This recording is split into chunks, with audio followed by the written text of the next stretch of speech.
വിദ്യാലയത്തിലും മറ്റുള്ളവരെ സഹായിക്കാൻ പഠിപ്പിച്ച അങ്ങനെ സഹായ മനോഭാവമുള്ള നല്ല കുഞ്ഞുങ്ങളായി വളർന്നുവരാ എന്നെ ആശംസിച്ചുകൊണ്ട് നിർത്തുന്നു. നന്ദി, നമസ്കാരം. നമസ്കാരം. എല്ലാ മനുഷ്യർക്കും ഉണ്ടാക്കിയുള്ള ഒരു സദ്ഗുണമാണ് പ്രസര സഹായം. കുട്ടികളായ മകൾ മുതിർന്നവരെയും കൂട്ടുകാരെയും സഹായിക്കുന്നവരും നമുക്കാണ്. ഈ ചെറിയ കുഞ്ഞുങ്ങളുടെ ജീവിതപ്പോഴെല്ലാം എനിക്കാണ് ചെയ്തിട്ടുള്ളത് പറഞ്ഞിട്ടുണ്ട്. നമുക്കുള്ളത് ഇല്ലാത്തവരുമായി പങ്കുവെക്കാം.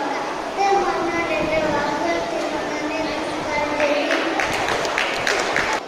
ബഹുമാനിയായ ഗുരുജനങ്ങളെ, പ്രിയ കൂട്ടുകാരെ, ഞാൻ ഇന്നിവിടെ പറയാൻ പോകുന്ന സഹായ മനസ്കത എന്ന ഗുണത്തെക്കുറിച്ചാണ്. ഓരോ ജീവിതകാലവും പ്രത്യേകിച്ച് മനുഷ്യരും സഹജീവികളുടെ സഹായത്തോടെയാണ് ജീവിക്കുന്നത്. മനുഷ്യനെന്ന സാമൂഹിക നിലയിലാണ് മറ്റുള്ളവരുടെ ആശയങ്ങൾ കാരണത്തോടെ എടുക്കാനും അവരെ സഹായിക്കാനും നമ്മൾ ചെറുപ്പം മുതൽ പഠിച്ചില്ല. മാതാപിതാക്കളിൽ നിന്നും ഗുരുജനങ്ങളാണ് നാം മനസ്സിലാക്കുന്നത്. കുഞ്ഞുങ്ങളായ നാം ചെറിയ കാലത്തിൽ സഹായിക്കണം. പഠിക്കുക പറ്റാത്തവർക്ക് പറഞ്ഞു കൊടുക്കണം. പ്രശ്നമില്ലാത്തവർക്ക് പ്രശ്നം പറഞ്ഞു തരണം എന്ന് ആശംസിച്ചുകൊണ്ട് നാം നിർത്തുന്നു. നന്ദി, നമസ്കാരം. 0. പ്രിയ അധ്യാപകരെ, പ്രിയപ്പെട്ട സുഹൃത്തുക്കളെ, എല്ലാവർക്കും നന്മയുള്ളൊരു ദിവസം നേരുന്നു. വായന എൻ്റെ ജീവിതത്തിൽ എന്ന വിഷയത്തെക്കുറിച്ചാണ് ഞാൻ ഇന്നിവിടെ പറയാൻ പോകുന്നത്. വായന എന്നത് ഒരു അത്ഭുത ലോകമാണ്.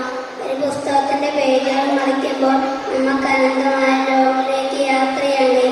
ഒരു നല്ല പുസ്തകം നമ്മളെ മാറ്റിമറിക്കും, നമ്മുടെ മനസ്സിൽ പിന്മാക്കും. വായനയെ നമ്മുടെ ജീവിതത്തിൻ്റെ ഒരു പ്രധാന ഭാഗമാക്കുക.